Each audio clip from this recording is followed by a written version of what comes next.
기분과 태도는 별개다. 좋은 태도를 보여주고 싶다면, 소중한 사람들에게 상처 주고 싶지 않다는 마음만 있다면, 우리는 충분히 태도를 선택할 수 있다.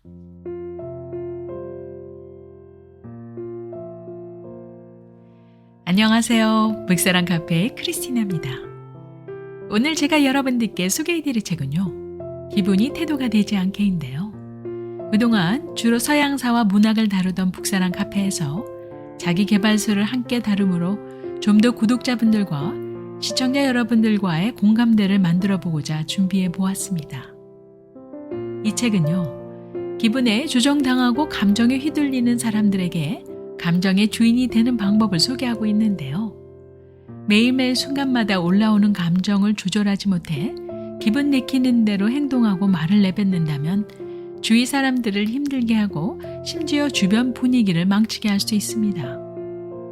한 사람의 진면목을 알기 위해서는 기분이 안 좋을 때 살펴봐야 한다고 하는데요. 자신의 기분을 겉으로 드러내지 않고 언제나 같은 온도를 유지하는 사람보다는요, 대부분 자신 안에 감정을 통제하는 데 실패한다고 하죠. 그럼 이처럼 다루기 어려운 기분을 휘몰아치는 감정 속에서 대처하는 방법은 과연 어떤 것이 있을까요?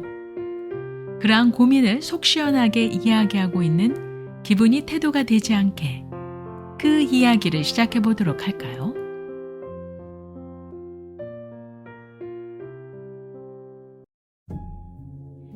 우리들이 사회생활을 하다 보면 상대방의 기분을 살피고 감정을 나누는 일은 피할 수 없는데요. 그렇다면 우리 모두가 상대방의 기분을 알아야 할까요? 다수의 기분이 교차하는 대표적인 공간인 일터에서 우리들은 다양한 사람들이 내뿜는 기분을 감지할 수 있는데요.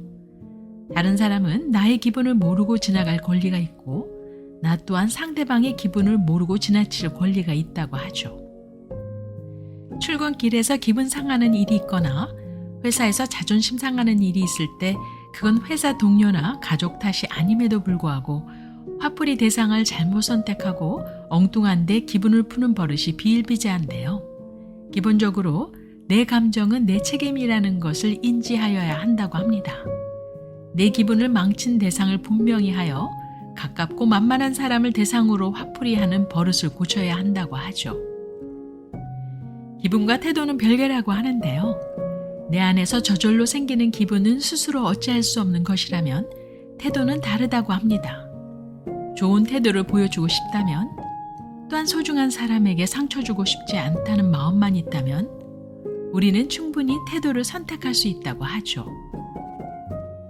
몸 컨디션은 감정에 지대한 영향을 미친다고 하는데요. 우리의 기분은 몸의 신호의 하나하나에도 반응을 한다고 합니다. 섭취하는 음식과 수면의 질, 호르몬 변화와 컨디션은 너무나도 중요하죠.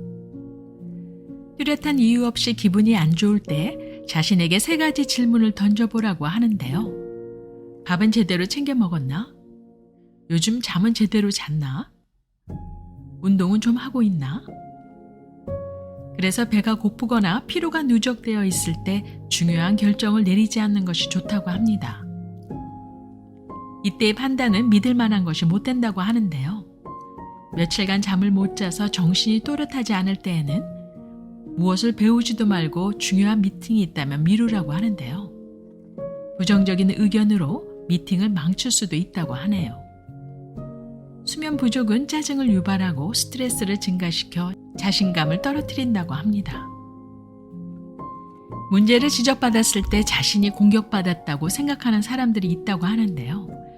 사실 좋은 태도를 보이는 사람보다 감정이 앞서는 사람이 훨씬 많다고 하죠. 공격을 받았는데 기분 좋을 리는 없습니다. 순간적으로 기분이 상한 것을 숨기지 못하고 어설픈 변명을 하거나 상대를 괜히 원망하기도 하죠. 자신이 틀렸다는 것을 이미 인식하고 있다 하더라도 변명을 하는 사람들은 일반적으로 자존심을 보호하기 위해서라고 합니다. 심리학적 관점에서 볼 때 변명하는 것은 자기 보호 본능 중 하나라고 하죠.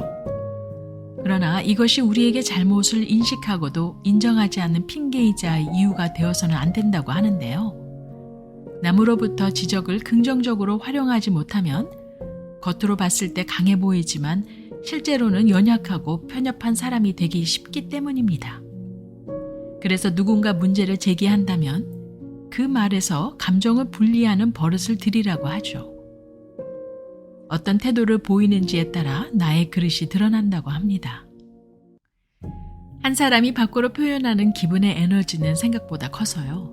전체 분위기를 좌우하기도 하는데요. 사람과 사람이 만나게 되면 서로의 감정이 교류되어 일상의 모든 영역에 지대한 영향을 미치기도 하죠. 이것이 감정 전염이라고 하고요. 모든 감정은 아주 짧은 시간에 한 사람에게서 다른 사람에게 전염된다고 합니다. 특히 내가 남의 감정에 쉽게 전염되는 사람이라면요. 자신의 중심이 단단하게 서 있지 않으면 금방 중심을 빼앗기게 되죠. 심지어 다른 누군가로부터 안 좋은 감정을 얻어왔음에도 스스로 탓하고 자신을 감정 기복이 심한 사람으로 취급하기까지도 합니다. 우리가 가장 경계해야 할 감정은 우울감인데요. 차라리 크게 상대방이 분노를 표출한다면 우리는 분노가 자신에게 안 좋으리라는 것을 빠르게 알아차릴 수 있지만요. 우울한 사람의 에너지는 아주 천천히 전염된다고 하죠. 무기력 또한 경계해야 할 타인의 감정인데요. 예를 들어 직장 내에 한 사람이 잘 안 될 것 같아, 그냥 대충 하자 등의 말을 자주 하면 전체가 서서히 사기를 잃게 됩니다. 그래서 타인에게 전염된 기분이라고 판단된다면 과감하게 쳐내는 연습을 하라고 하는데요.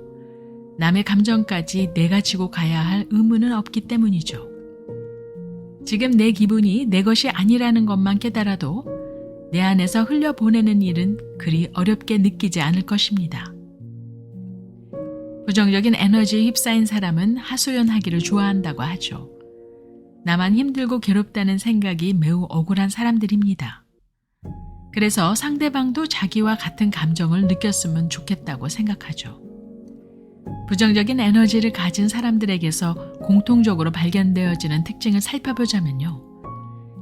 지나치게 자기애에 빠진 사람은 자기 빼고 모든 사람이 무능하다고 여기고 다른 사람을 공격하고 무시하는 방법으로 자신의 우월감을 표현한다고 합니다. 과거를 자꾸 소환하는 사람은 행복했던 과거와 지금의 처지가 뚜렷한 대비를 보여 현실을 부정하고 싶어서요. 잘 나갔던 과거를 끊임없이 대화의 소재로 삼죠. 불평이 끊이지 않는 사람은 습관적으로 문제의 원인을 다른 사람의 탓으로 돌리는 것을 알 수 있는데요. 자신에게 문제가 없으니 책임질 필요도 없다고 여기고 자신을 바꿀 필요도 없다고 생각합니다. 늘 아니라고 말하는 사람은 반어적으로 문제를 바라보고 모든 일에 비관적인 태도로 일관한다고 하죠.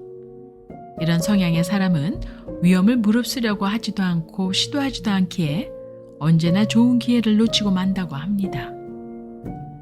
안 좋은 소문을 흘리는 사람은 다른 사람에 대해 안 좋은 이야기를 많이 한다고 하는데요.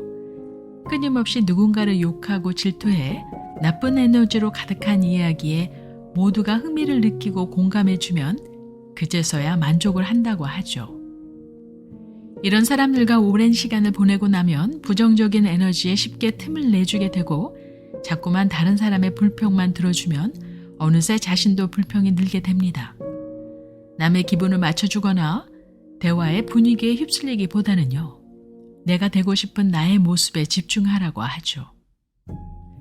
자신만의 뚜렷한 입장과 주관을 중심으로 옳고 그름을 분별할 수 있다면요. 누군가 나에게 불평을 늘어놓을 때 선택적으로 무시할 수 있습니다.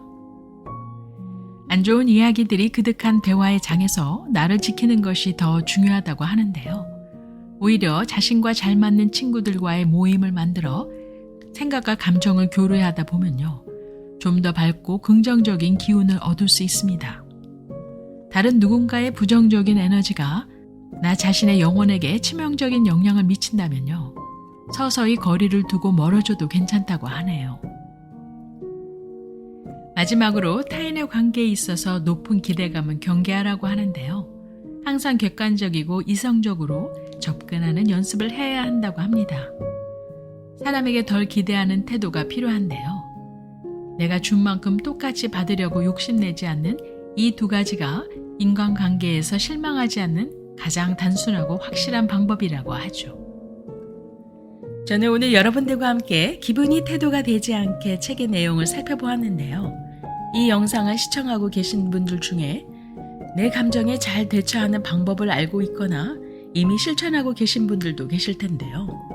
실상에서 감정에 잘 대처하는 사람들보다 그렇지 못한 사람의 수가 더 많다고 합니다. 말씀을 드리고 있는 저 역시도 때때로 감정을 잘 다스리지 못해 부정적인 상황에서 기분이 좋지 않아 당황해 한 적이 꽤 있어서요. 저 개인에게도 그럴 때 대처하는 방법을 다시 한번 상기시켜주는 좋은 내용이었고요. 책에는 더욱 다양한 내용을 제시하고 있으니 한번 읽어보시길 추천드립니다. 오늘의 영상을 끝까지 시청해 주심을 감사드리면서요. 구독, 좋아요 잊지 마시고요. 그럼 다음 영상에서 뵐 때까지 안녕히 계세요.